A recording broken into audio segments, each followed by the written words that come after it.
አውርተንበታል በጉዳዩ ላይ እና የኦርቶዶክስ የኛን የኦርቶዶክስ ቤተክርስቲያን በናይል ጉዳይ ላይ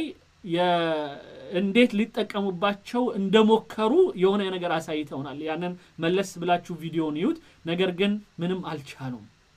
ስለዚህ አሁን ግን ዛሬ ፈገግ ያደረገኝ ቪዲዮ አንድ ወንድሜ የላከልኝ አወል ይባላል መሐመድ አወል ባይዘወይ አወል የሚባለው ወንድማችን በጣም ታጋይ ነው አረቦቹ ሚዲያ ላይ እየገባ እንትን ይላል ምናምን ደረሳ ነው ወንድማችን በጣም ትልቅ ሰው ነውና ጎበዝ ወንድሜ ነውና በዚህ አጋጣሚ ላመሰግነው ወዳለው አረቦቹን በጣም ያስቸገራቸው የሆነ ወንድም ነው በምናልባት እንትኑ ላይ ታዩት ይሆናል በተለያዩ ፕሮግራሞች ላይ አንዳንዴ እንደውም እንደ ለምሳሌ አንዳንድ የዩቲዩበሮች ሳይቀር አውቀውት በቃ አይን ሰውዬ ምን እናርገው ይያሉ የት እንደሚኖር አቃለው ምናምን ይያሉ ሚዝቱበት ሁሉ አሉና በጣም ጎበዝ ልጅ ነው በዚህ አጋጣሚ ዱዓ አርጉለት ጥሩ ስራ እየሰራ ነው በዛ ክልል ላይ ለማንኛውም በዚህ ሁሉ ገብታ ግብጽ አሁን ደግሞ ዛሬ በጠዋት ትንሽ ፈገግ ያደረገኝ ነገርና እናንተም መስማት አለባችሁ ያልኩት እና እንግዲህ አስቡት ግብጽ በጣም ትልልቅ ሚዲያዎች አሏቸውና ከትልልቅ ሚዲያዎች ውስጥ ከሚታወቀው አንድ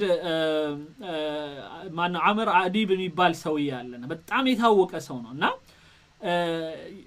የግብጽ ሚዲያን ወክሎ ከግብጽ ጋራ በጣም ብዙ በማለት የሚታወቅ ሰው ነው በዛው ልክ ለኢትዮጵያ ያለውም እንትን በኢትዮጵያ ላይ ያለው አቋምም እንደዛው በጣም አደገኛ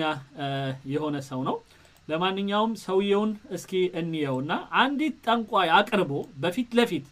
በጣም በሚገርም ሁኔታ ፊት ለፊት ጠንቋዩን አቅርቦ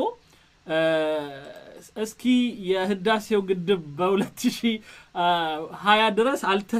አልተሳካልንምና ከዚህ በኋላ ምን ሊሆን ይችላል ወይስ በ2020 ራሱ አሁን በቀረችው ማለት በ2021 አንድ ነገር ይፈጠራል ወይ ከዚህ በኋላ በሚመጣው አመት 2021 ላይ 2021 ላይ አንድ ነገር ይፈጠርልን ይሆናል ወይ ባክሽን እስኪ እንደው አንድ ነገር አድርጊልን ብሎ ጠንቋይ ጠርቶ እስከ ቢሮ ድረስ ማለት እኔ በኢትዮጵያ የተለያየ ብዙ ፕሮግራሞች አይቻለው ግን በመንግስት የሚደገፍ ግብጽ ራሱ መስር ነው የሚለው መስር ኤምቢሲ መስር ሊታወቅ የሆነ ቻናል ነው እዛ ላይ አንድ አዋቂ ናት ተብሎ ጠንቋይት ሴት አምጥተው ፊት ለፊት እባክሽን እስኪ የህዳሴ ግድብ ጉዳይ ወይም የአባይ ላይ ውይይት ጉዳይ ምን ሊደርስ ይችላል ወይም ደግሞ ምን ሊሆን ይችላል የሚለው ነገር ፍረጅልን ብሏት መታ ቁጭ ብላ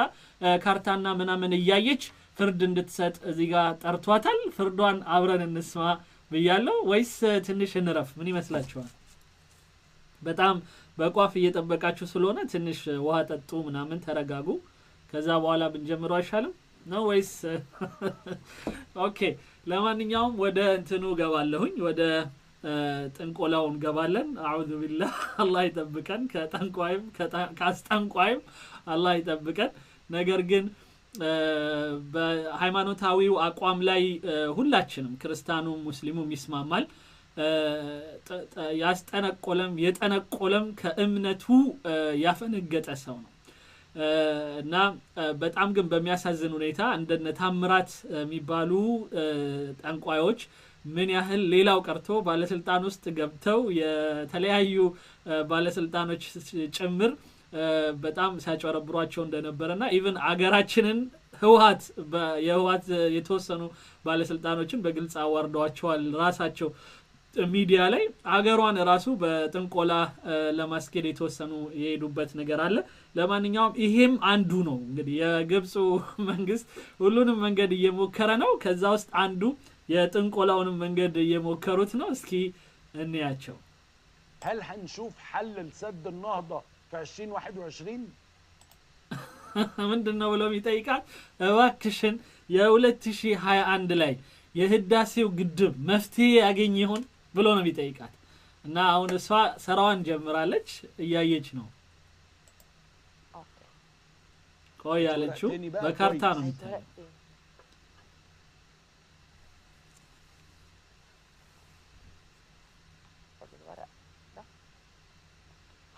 مضمون. ገና ነው الورق القديم ده ትንሽ ጠብቋት شوف حل لسد النهضة 20. لكن نفس الورقة دي اللي قلت لك بنسأل السؤال لا لسه شوية لسه شويه في 21 مفيش مش 21 لا 2021 ላይ ምንም መፍትሄ ያገኝም አለችው ገና ነው አለችው አይ በፍጹም በ2021 ምንም መፍትሄ አታገኙ ጠንቋይ አምጥተው በኤምቢሲ ግብጽ ኤምቢሲ ግብጽ ነው የኤምቢሲ ማሰር ነውና የግብጽ የኤምቢሲ ቻናል ላይ ማለት ነው ጠንቋይ አምጥተው ወረቀት ያያችላችሁ ይሄ ምን ያህል ፈርዖን ያው የተያዘ ነው ባለፈው ጊዜ ነግሬያቸዋለሁ አርካነ ጦግያን ይላሉ በአረብኛው የልክ ማለፍ ድንበር ማለፍ እንትኖች አምስት ናቸው አምስቱም ፈርዖኖች ጋር ነበር አንደኛውና የመጀመሪያው ፈርዖን ራሱ ነው እንደ ሲሲ ያሉትና የመሳሰሉት ሁሌም እንደነ ሳዳም እንደነ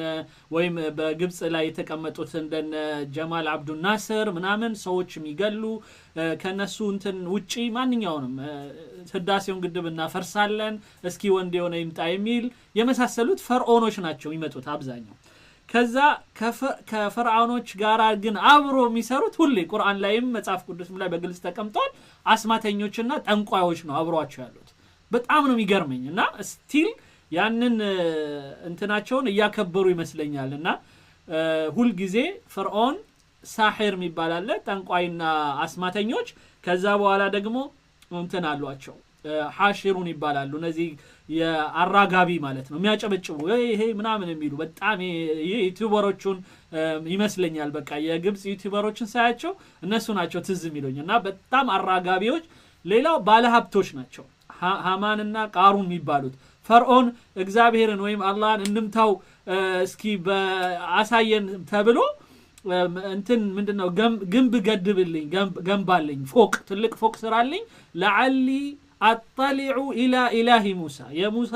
ጌታ ላይ ሄጄ በጦር ልውጋው ብለው ህንጻ ያሰሩ ሰዎች ናቸው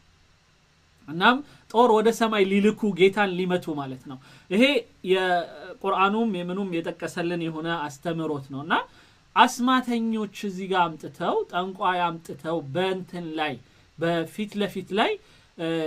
በትልቅ ሚዲያ ላይ አሳፋሪ ነገር ነው እስኪ ቼክ እናድርግ አሁንም እየፈተሸች اتماتشز فلكيا لانه اصلا سد النهضه ابتدت مشكلته في 2012 لما لسه شويه في 21 مفيش مش 21 لا ኖ 21 በፍጹም አለችው በ2021 ምንም መፍትሄ አታገኙም ስለዚህ እኛ በሷ አባባል እንግዲህ 21 ድረስ ረፍት ላይ ነን ማለት ነው ብዙም ችግር የለም ብለን እርግጠኛ እንድንሆን እየነገረችን ነው مفيش حل سد وفلكيا ድምጹን ከፍ ማድረግ አልቻልኩም اتماتشز فلكيا لانه اصلا سد النهضه ابتدت مشكلته في 2012 لما كوكب نبتون دخل الحوت ونبتون مش هيخرج من الحوت الا كمان شويه يعني ف I think انه قبل ما يخرج على طول او بمجرد ما يخرج هتتحل مشكله سد النهضه مش دلوقتي خالص በ2012 ነው እንግዲህ ችግሩ የጀመረው ነው እሷ መትለው ከዛ ጀምሮ እስካሁን ድረስ ባለው አቆጣጠር የእንትኖቹን እንዳለ የከዋክብቶችን አቃቸዋለሁ ሌሎችንም ነገር አይቼ ባለኝ ኢንፎርሜሽን ግብጽ በፍጹም በህዳሴው ግድብ በ2021 አይሳካላትም ያለች ነው እንግዲህ በጥንቆላውም አልሄደም በምን ሊሄዱ እንደሚችሉ ደግሞ አናቀምና ከሃይማኖት እስከ ጥንቆላ በዛ መሃል ደግሞ ያሉትን ማንኛውም ከጥንቆላ መለስ ጥንቆላን የመሰለ ከባድ ነገር የለም ከዛ መለስ ያለውንም እንግዲህ ተጠቅመዋል እስከ መጨረሻው ሄደዋል በደህንነቱ በተለያዩ ነገሮች ሁሉ ሄደዋል በተለያዩ ዩቲዩበሮች እየታገሉ ነው በሚዲያ በጣም የታወቁ ናቸው የሃይማኖት ሰዎችን ተጠቅመው በጣም ብዙ ነገር አሽተውናል ብዙ ሸኾችን ብዙ ቄሶችን አሰማርተው በጉዳዩ ላይ የሚችሉትን ሁሉ አድርገዋል ግን ሁሉም አልተሳካም አሁን የመጨረሻ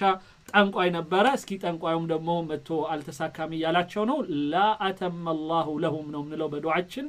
አላህም አያሳካላቸው እዛ ድረስ የሚሄዱ በጣም ከባድ የሆነ ሁኔታ ነው እንግዲህ በዚህ ጉዳይ ላይ ለመወያየት ከፈለጋችሁ አሁን መደወል ትችላላችሁ። በጣም ነው የገረመኝ የግብጽ በዚህ ጉዳይ ላይ ያላት አቋም